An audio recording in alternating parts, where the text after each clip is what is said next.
Fletcher and San Quentin. Yeah. Could you teach boxing to this guy? Eric Roberts. Eric Roberts. Yeah. And Eric Roberts actually did a show of mine, and the reason I met him is he had a Latino kid to basically work with him for years. And he said, Rick, he's like a son to me. Will you find him an acting job? So Eric Roberts, so you see these connections all around, and it does give you hope, because I know Pitbull actually is moving a little bit more into entertainment and in terms of away from music, and he's still kind of his music, but he's trying to do films, he's trying to do TV. It is a process.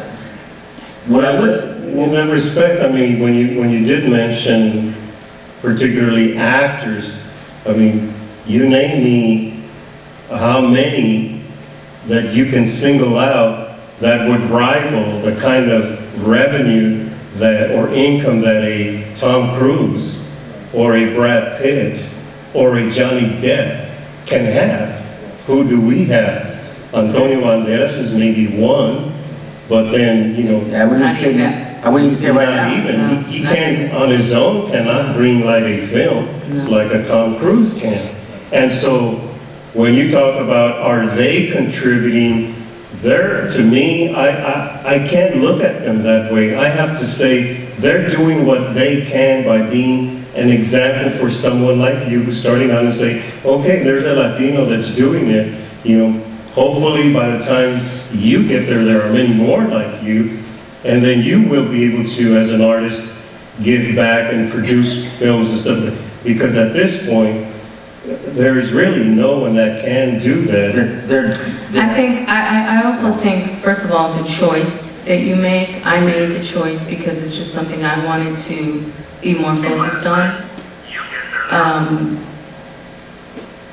Because I had played, you know, plenty of the more negative stereotypes when I was younger. And I started seeing myself sort of being put in this kind of bubble of a stereotype, you know, because I did a film called I Like It Like That. And I kind of played like the girl around the way, you know, bimbo-y kind of, you know, boobs and all that business. And it was a pretty big film for back in the day, and we went to Sundance and all of that. And suddenly, I started seeing the powers that be of sending me out, trying to pigeonhole me into that. Suddenly that's what I had to play. I didn't want that to happen.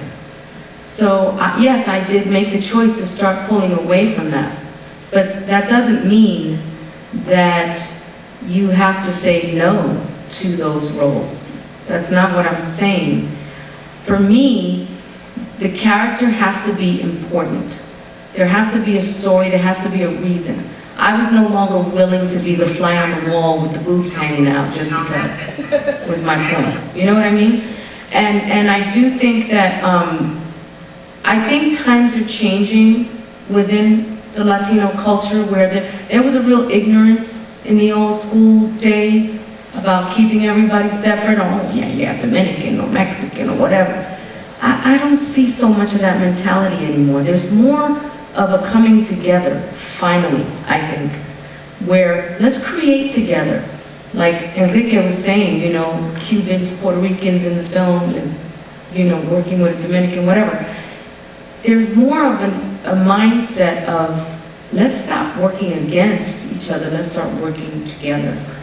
Yeah, I think that's true. And also, I'll tell you this, I was you years ago, and I had $30 in my bank, and I started writing.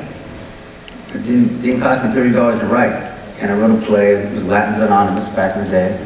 And we had $1,200 we all put together, all four of us. We did the play at Los Angeles Theater